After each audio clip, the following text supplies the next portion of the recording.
Be ready. 5 seconds. Start. Sir, no government, no party has any magic solutions to those problems, and these problems are going to be with us. The problems of reviewing economic growth, the problem of massive unemployment, the problem of resource mobilization, the problem of savings, investment, etc. The problem of energy, the problem of shortage of power, electrical, hydro, and other forms of power, not the political power, for there is no shortage of political power. But there is shortage of this power where every scheme of areas, every project of areas, almost every unit of enterprise is road blocked because of the shortage of power and energy. The problem is of finding a happy combination between hardcore economic policies for economic revival with distributed justice, with constraints on the growth of the kind of economic activity which would deprive merit, how to find this balance and how to revive the economy. There are massive problems for which we need a massive national effort, and I am pleading for a new national consensus, the path of the public sector enjoying the commanding heights while we retain freedom of enterprise in certain important sectors. Sir, the President has also in his speech mentioned the international situation, although in somewhat subdued terms because of the gravity of the situation. There is no doubt that the international situation is grim. The psychology of the Cold War is again gripping the big powers.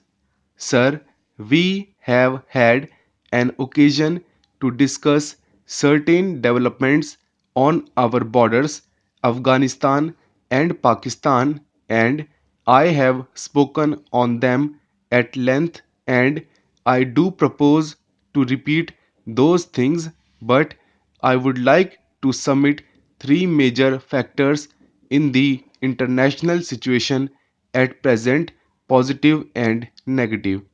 Only when we understand these can we evolve suitable responses also.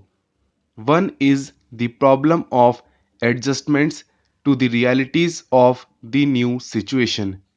The new situation is that at one time we saw one power or one set of powers predominant, dominating the seas, dominating the pathways, and now another power, another set of powers have arisen with an equal measure of power.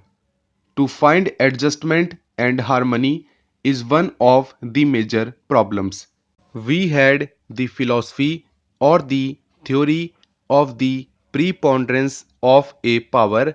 We had the theory of sufficiency of superiority, and we had the theory of sufficiency of power here.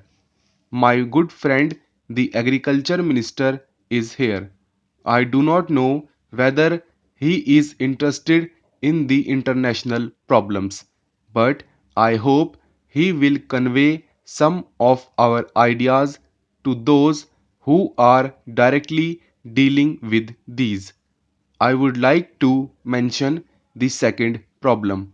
It is also a negative one, if I may put it in this kind of glitch, that the power of the powerful is increasing at a fantastic rate and that the distance between it and the other is increasing sharply.